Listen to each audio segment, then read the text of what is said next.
Hello there, viewers. Good day to you guys. Welcome back. We're returning to this AMG, I almost said AMC again. This AM General AMG H1 Humvee. It's a legitimate Humvee. It's got the 6.5 Detroit/GM V8. It's a diesel. On the last video, we put the fuel tank back in this thing because I had found that the filler neck to put the fuel in had rotted out to nothing and sent a bunch of rust into the tank.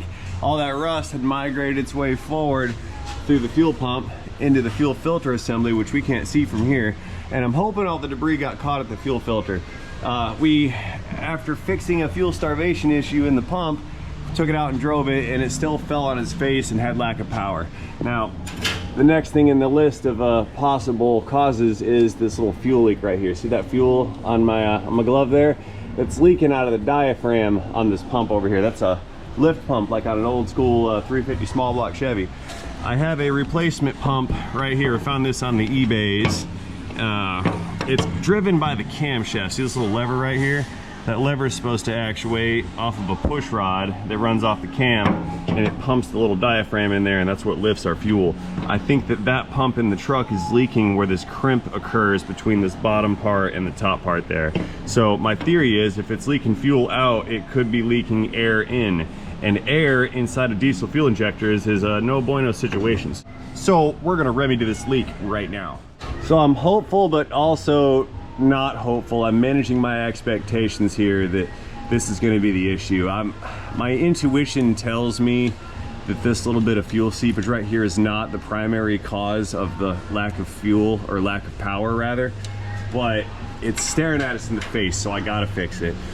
Point being, there's no guarantee this is going to be the end-all be-all repair on this truck to make the thing run right. Kind of feel bad because every time we fix something, I find something else that needs fixed.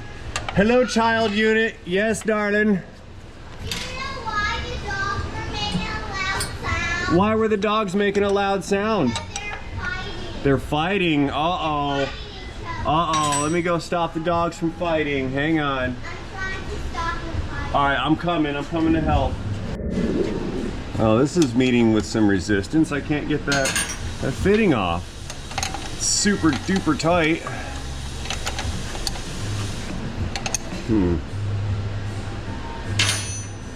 What is problem? Yeah, the puppies were fighting. Can't have that. Okay, this is wrenched on there, something serious. Who installed this fitting? It doesn't have to be that tight. It only has to be tight enough where it doesn't vibrate out. You guys are killing me with your torque specs here.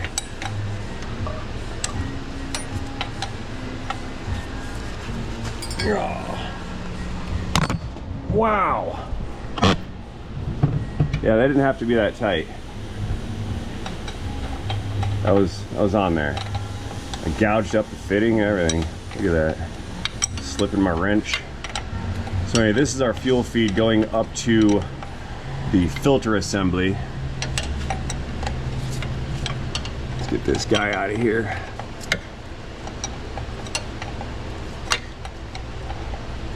I know this pump delivers fuel. I've seen it happen, but what I don't know is if it's delivering air at the same time.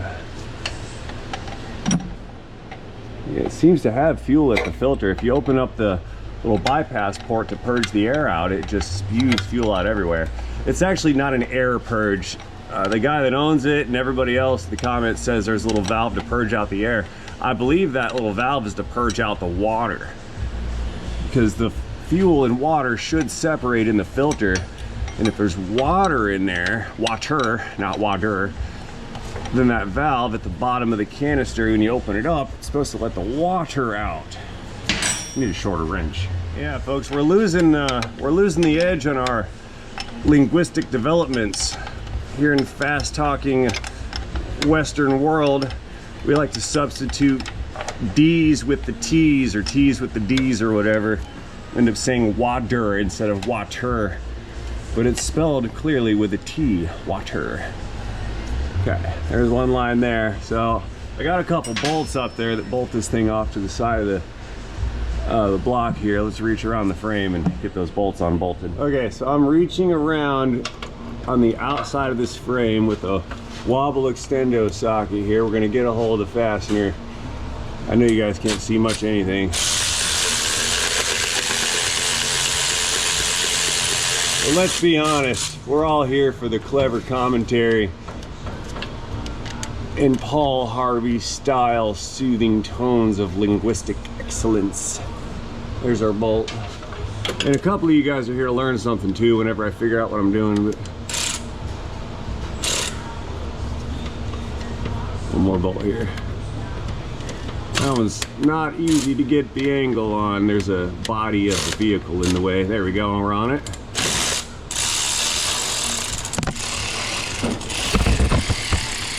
Little electron ratchet here. Okay. Try to reach up and recover that bolt there, which there she is. There's the bolt. So now, maybe I should pull this fuel line off of here. Probably should have done that first, but I don't want it leaking fuel all over me. Push that guy off. Yummy. Put that up there. Okay, almost out of there. One more line. Little guy right here. There's like a return line on it. See it? That little guy. Okay, so I'll maneuver in here real carefully, like with some pliers. Get a hold of that little spring clamp right there. Work that guy back.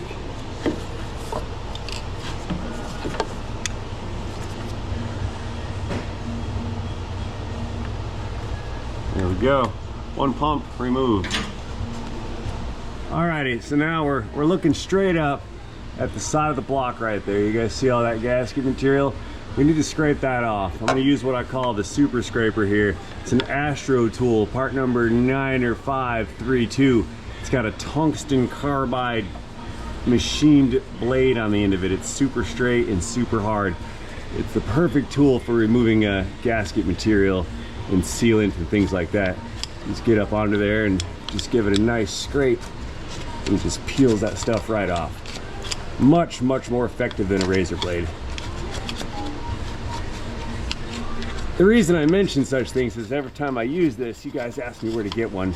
So I will find a link to the Amazon Jungle store where you guys can get a hold of one of these guys.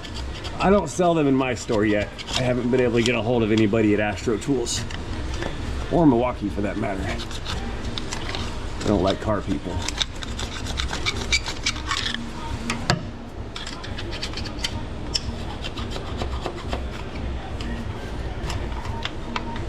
Got scraped away. Yeah, this would be nearly impossible with a razor blade in there, chipping away at this thing. Nice and looking shiny-ish in there. Yeah, she's getting clean. That's real good. Got rid of all the nasty that's on there. It doesn't look like it, but it's nice and clean. The surface is smooth. There's no more sealant or anything like that sitting around. So now we can get the pump installed. Let's get the new one. All right, y'all take a peek. See the sealing surface there? I've got some RTV gasket maker kind of smeared around on it. That's going to keep the engine oil from leaking out, because this is a wet connection here between the cam push rod and the housing here. So the internals would be lubricated with engine oil, which is evident from the engine oil on the old pump assembly, the old newish pump assembly. Yeah, look, you can see all that fuel saturation around the top of this. It's been leaking everywhere at that crimp. Okay, so what we need to do, that push rod comes down and engages on this little flat right here. But with the pump lever removed, the push rod falls down. So when we go to install this, if the push rod's kind of like down here hanging out, we have to get this under it, push the push rod up, and then we can slide this thing into position, have it meet its mating surface. So it's kind of going to be a little bit of a juggling act, but it's not incredibly difficult to achieve. So let's try to get you guys in a space where you can see here. A little bit of light, that should do it right about here or so. Here, correction, I gotta maneuver this a little bit. About right here, that's about as good as it's gonna get. Sorry for the limited viewing, but it's just how it is. We're gonna take this guy. Limited illuminators too. See how I'm bringing in that little lever? Gonna get it under the push rod.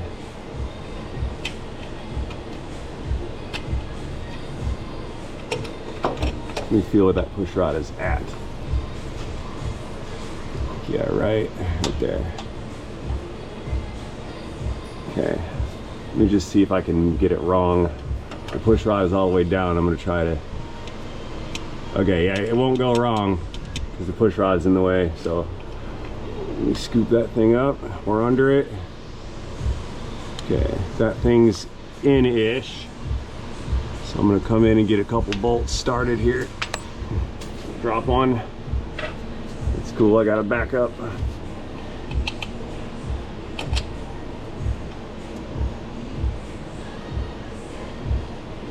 I'm threading it now. As soon as the threads catch, I'll go get that other bolt. Okay. We're good right there. There we go. Okay, second bolt coming in. This one I can't really reach. I'm gonna put it on the end of the wobble here. Try to sneak it in.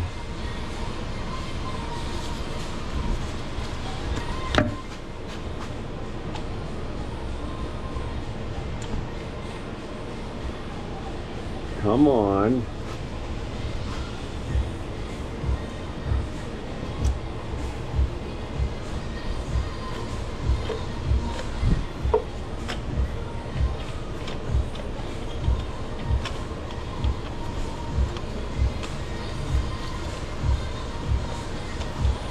All right, we have contact. It's lining up. The bolt's going in. I know the views were nice and blocked, but I gotta do what I gotta do here to actually make progress. Okay, that's on. Pneumatic electron ratchet. See how I got the extension sticking out over here? There we go.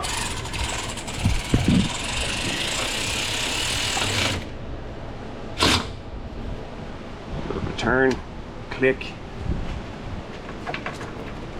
Let's get that front bolt next.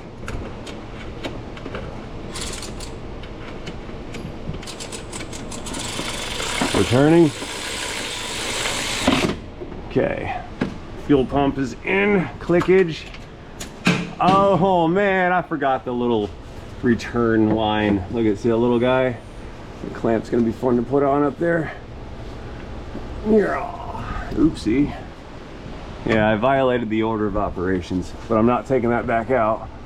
So we're just gonna make this work. If I go around this hose here. All right, fellas, sorry for the cut scene. That was hard to maneuver up there. I got it in. I had to change out that clamp with a worm drive screw clamp because the other clamp was not clamping to a level that I thought would have been satisfactory for the standard of repair. In other words, I just didn't like it. So I changed it with a new one. There we go, put that guy there. That's our feed line. And then this is the line running up to the filter housing. I'm gonna have to put the camera down for this too, because this line's kind of cockeyed sideways and I need to figure out how to flex it to make it go in and tighten down. One undisclosed arthritis causing finger flexing moment later, we got that stupid thing threaded up. So let's tighten her down. Yeah. Mangled this fitting to nothing. Wrenches and pry bars and everything else. There we go. We're getting somewhere.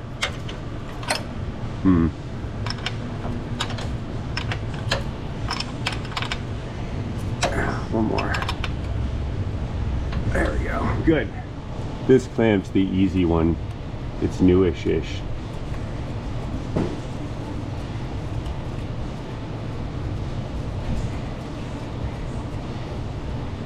Okay. Let's try this thing again. See what it does. Good. All right, boys, she's back down on the ground. We're gonna go in and fire this thing back up. Wait to start. Glow plugs are activating. They're probably activated enough because it's hot outside. Starting. All right. Looks like the hood opened up again. Pull the brush guard out.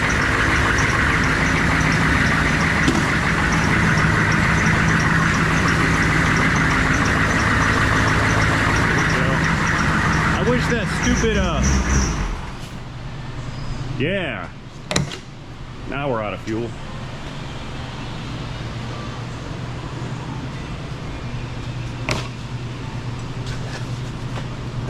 Open this back up.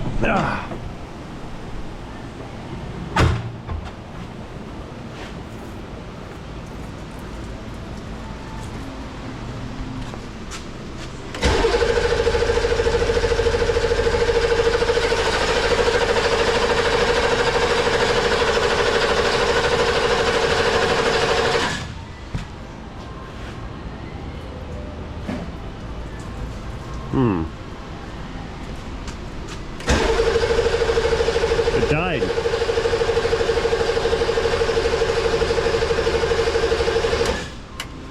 Okay. Here, this is gonna get messy real quick, so I've got a bottle set up to kind of catch the fuel. Lauren is here for her cameo. Hello, darling. I caught you off guard. You weren't smiling. Anyway, she's gonna reach in and hit the ignition switch on this, and I'm gonna purge air and or fuel out. Curiously enough, it didn't want to do this after I had the tank out of it. Anyway, Laura, turn that switch over if you would. To start? Click to run, yeah. Click it all the way over to start, go ahead.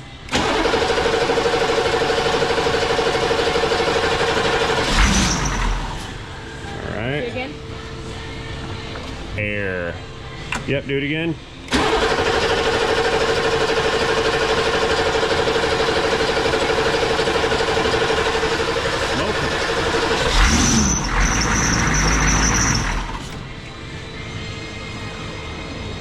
Air. Do it again.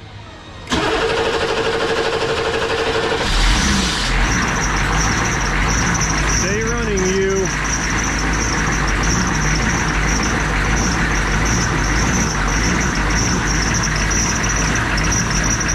Come on, come on, come on.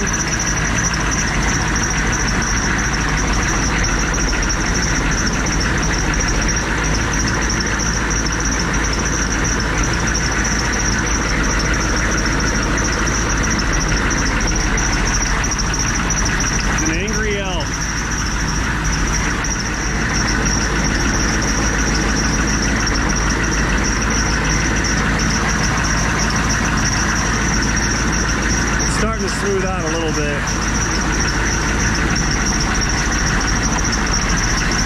It made a liar out of me, a lot of it.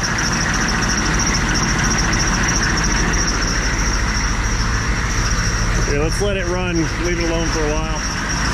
Give it some throttle again.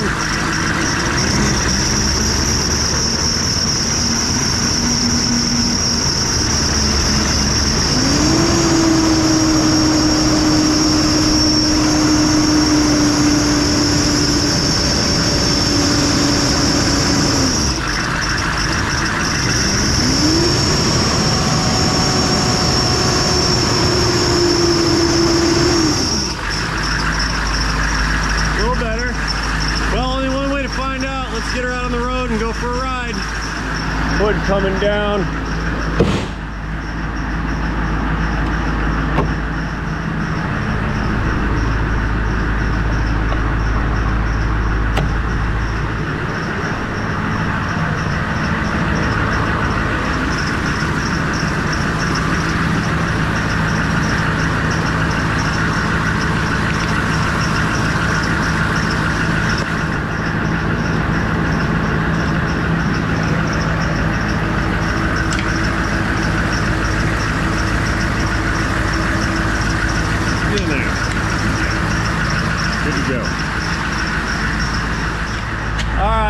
Try this one more time, finalized road test. It's either gonna work or we need to go deeper still on this thing. Let's find out. All right, reverse. back out of here.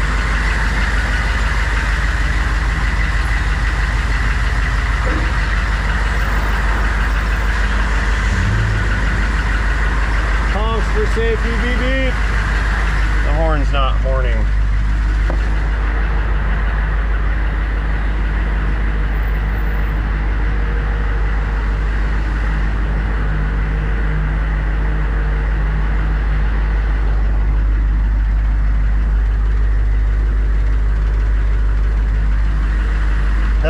They got a Jeep duck.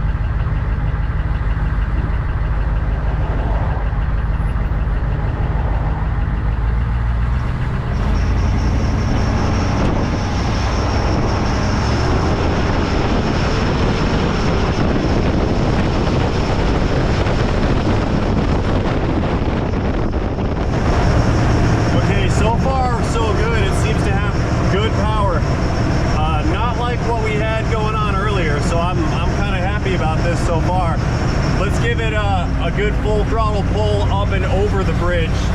That way it can use as much fuel as possible and make sure it's going to maintain its power band here. I realize I'm screaming. This thing is remarkably loud.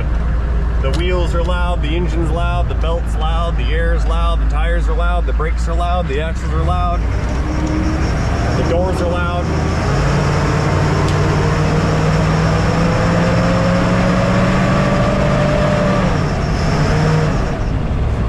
This thing kind of rides out now. This is cool. It's working.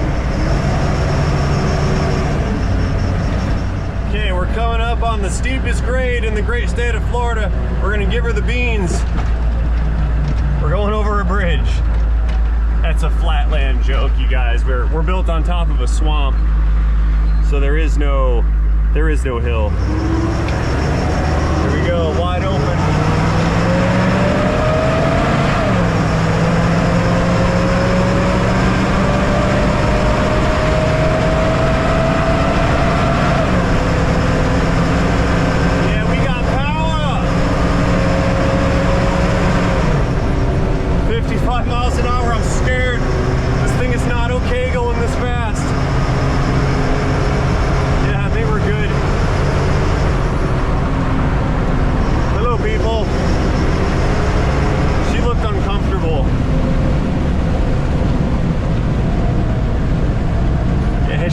She didn't look very comfortable riding around next to me. She just had that, don't look, just don't make eye contact look on her.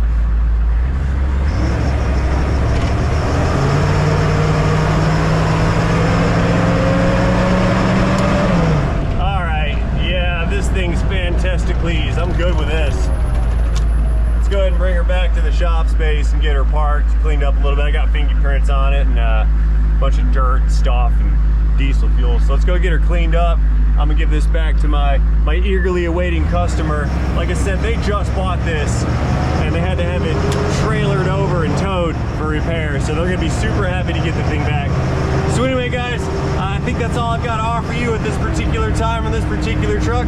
Let me know what you think about this operation and this vehicle in the comments section down below. Don't forget to engage that like and subscribe button while you're down there. And most importantly, get yourself a case of brake clean from RainmanRaceRepairs.com or at the merchandise shelf down below this particular video. Thanks again for watching. See you guys later in a video, in a day, end of Humvee fuel system restriction repair, end of transmission. Oh look, we get to go off-road in the Humvee. Woo! That's nice. We're not fitting through there though. Nope. Okay, how's this work here? That way, unlock. There we go. Da, da, da, da, da. I think that's all I have to do. Powering down.